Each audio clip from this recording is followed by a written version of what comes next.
एक ऐसे देश की कल्पना कीजिए जो धरती के नक्शे से सचमुच गायब हो रहा है। ये कोई साइंस फिक्शन नहीं है, ये कहानी है तुवालू की। प्रशांत महासागर में स्थित एक छोटा सा देश जो क्लाइमेट चेंज की वजह से पूरी तरह मिटने वाला दुनिया का पहला देश बनने की कगार पर है। तुवालू में 9 छोटे आइलैंड्स हैं और यहाँ की आबादी सिर्फ 11,000 लोगों की है, लेकिन यहाँ की भौगोलिक स्थिति बेहद डरावनी है। ये देश एंशिएंट वोल्केनोज की किनारे पर बसा हुआ है और यहाँ जमीन की औसत ऊंचाई समुद्र तल से सिर्फ 2 मीटर ऊपर है। यहाँ ना कोई पहाड़ है, ना कोई ऊंची जगह और ना ही भागने का कोई रास्ता। नासा के अनुसार तुवालू के आसपास समुद्र का स्तर ग्लोबल एवरेज से 1.5 गुना तेजी से बढ़ रहा है। साल 2050 तक यहाँ का ज्यादातर जरूरी इंफ्रास्ट्रक्चर पानी में डूब चुका होगा और साल 2100 तक इस देश का 95% हिस्सा खत्म हो जाएगा। इस अस्तित्व के खतरे को देखते हुए वहाँ की सरकार ने 2 बड़े कदम उठाए हैं। पहला है पलायन, यानी देश छोड़कर जाना। तुवालू ने हाल ही में ऑस्ट्रेलिया के साथ ऐतिहासिक फले पीली यूनियन ट्रीटी साइन की है। इसके तहत दुनिया का पहला क्लाइमेट वीजा बनाया गया है। ऑस्ट्रेलिया हर साल लॉटरी सिस्टम के जरिए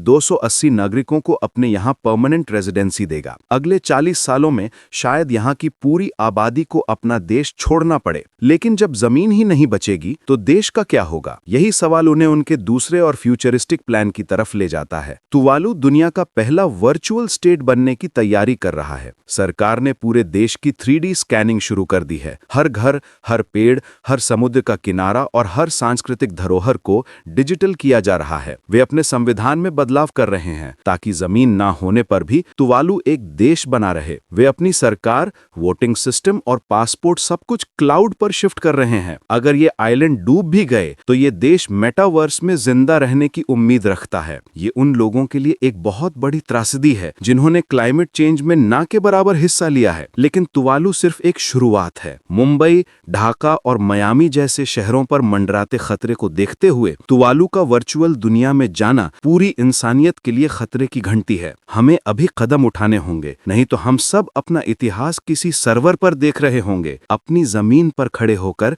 नहीं।